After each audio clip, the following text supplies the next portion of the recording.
James. Well, if we're talking about how fragile the regime is, it's not that fragile as people are hoping or are suspecting. It will take a lot more to do to bring it down. Today, yes, there are lots of demonstrations. We can't compare them to the same demonstrations that brought down the previous regime in '79. They're still a bit smaller as well. What you've just heard sounds calm, almost casual, but don't be fooled, because buried inside that statement is a truth most people refuse to confront. If Iran's regime isn't collapsing the way people hope, then the entire narrative we've been sold for years isn't just flawed, it's dangerously wrong. Let's turn to events in Iran, because the Supreme Leader has accused anti-government demonstrators of seeking to please Donald Trump. So Keir Starmer has issued a joint statement calling for restraint from Tehran, following reports at least 62 people have died during the unrest. We can speak now to Dr. Ahmed Al-Kazai, a Bahraini political analyst and commentator specialising in broader Middle Eastern and Arab affairs. Morning to you. How fragile do you think the regime in Tehran is currently? Good morning, James. Well, if we're talking about how fragile the regime is, it's not that fragile as people are hoping or are suspecting. It will take a lot more to do to bring it down. Today, yes, there are lots of demonstrations. We can't compare them to the same demonstrations that brought down the previous regime in '79. They're still a bit smaller. As well, if we're talking about how strong the regime is, it's still very powerful. It is estimated that they have about 610,000 armed personnel that are not yet deployed to the streets. So they still have a breathing space.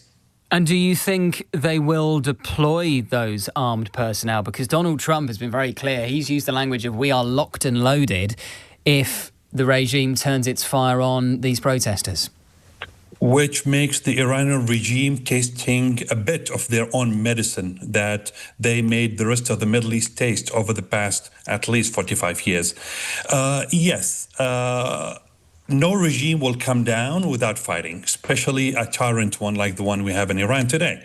So, yes, they will have to deploy them if they feel that it's about time for them to do so, because so far, yes, they are being weakened, but they are not that weak yet.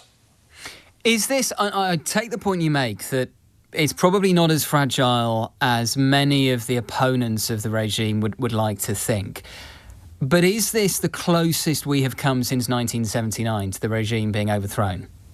No, not yet, actually. A few years ago, I remember there were ones in 2005. There were others after 2011, briefly. And then we have the ones here. I'm not underestimating them. They are powerful, they are strong, especially in the territories. If we're talking about the territory known as Arabstan, that was basically annexed by Iran around 100 years ago. Yes, this is the most powerful one. And Baluchistan as well, who are trying to basically reform their own country. It's a bit powerful. But when it comes to the ones in Tehran, I'm not saying it's unprecedented, but it's powerful. I'm not underestimating anything here.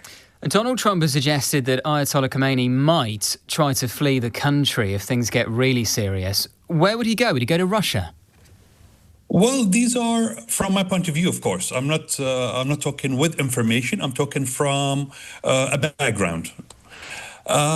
This is not Syria. This is not Yemen. This is not Afghanistan. Iran is different. It's much well established. It's much powerful, and they still have a fighting thrust in them. It won't go that easy. So when it comes to him fleeing, well, I don't see that as a big probability. And in terms of sort of his rhetoric, the Ayatollah's rhetoric, he was on television yesterday, I believe, accusing the protesters of being troublemakers and saying that they want to please the president of the US. Does that tactic work? Does making this a kind of Iran versus the US thing, does that work for the regime? This is propaganda. Basically, the Iranian regime has been promoting this propaganda all over. I come from a country called Bahrain. Ever since 2011, especially, we started having a huge Arab Spring uprising backed by the Iranian regime. And the same rhetoric was used by the Iranians against Bahrain, saying that the Bahrainis want their freedom and all that, neglecting the fact that they were supporting them. That's why I said in the beginning that Iran finally is tasting its own medicine. And just finally, do you expect these protests to grow further? Yes, definitely. And just to add one last note in the subject, if the government will go down, it won't go down just by protests. And if we see it go down, we'll see it go down with a big support from other countries. It won't just go down based on the protest alone. So it might need foreign intervention. It might need the US getting involved even. One way or another.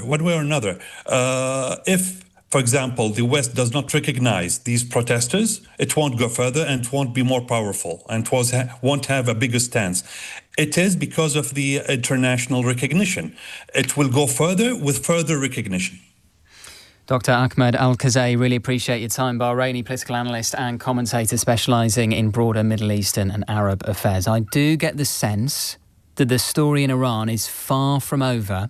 We will keep you across it here on LBC. Well, Professor Majoub Zweri is an associate professor in contemporary history and politics of the Middle East at Qatar University. Good morning to you, Professor Zweri. Good morning to you. Thanks so much for joining me. How much jeopardy do you think this moment contains for the Iranian regime?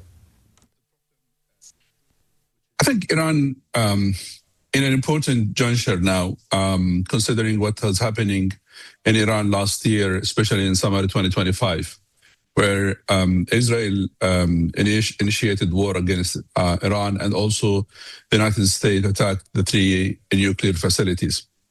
The end of 2025 was not pleasant to the regime. I think continuation of these protests also is an indicator of a problem between people and the government.